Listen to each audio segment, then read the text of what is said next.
The federal government has called on stakeholders in Nigeria's food industry to create more awareness on micronutrient deficiency, especially as it affects women and children.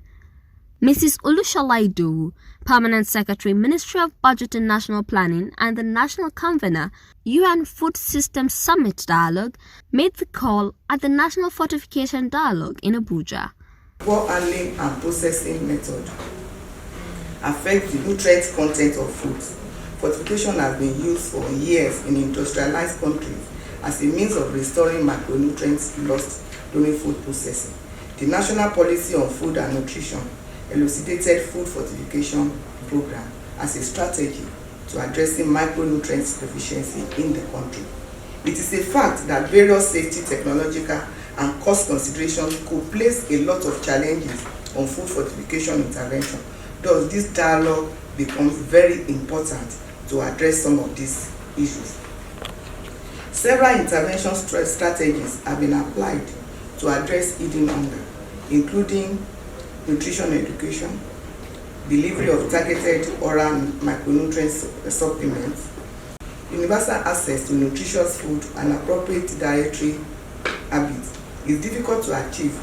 Thus, food fortification programs become a strategic option for controlling macronutrient malnutrition. In his remarks, Dr. Michael Ojo, Country Director, Global Alliance for Improved Nutrition, said the organization will continue to work with the government, businesses, and civil society organizations to transform food systems in the country. GAIN is driven by a vision of a world without malnutrition, in which all people have access to and consume nutritious and safe food. We'll hear a lot today, I meant to say. So statistics, stories of success, perhaps some of the stories of setbacks, which we should all see as opportunities to work together more effectively for improved nutrition.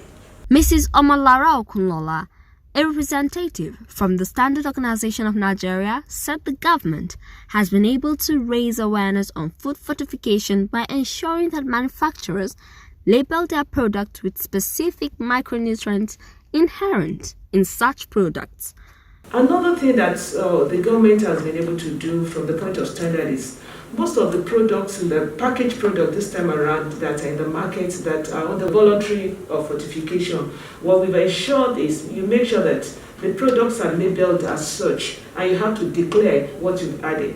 Most of you say that if you pick your milk in the market, you find some of the milk, they are claiming about 26 vitamins and minerals and so on and so forth. It is labeled as such and we ensure that you see those micronutrients are there.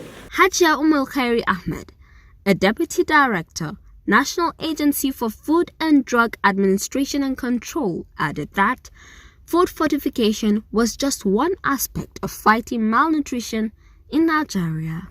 You will agree with me that food fortification is just one aspect of fighting malnutrition in Nigeria.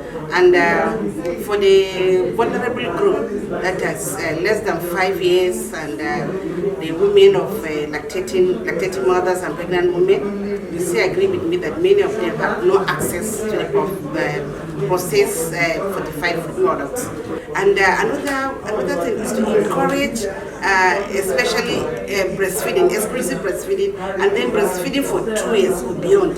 This will also aid the nutritional status of the babies and the five.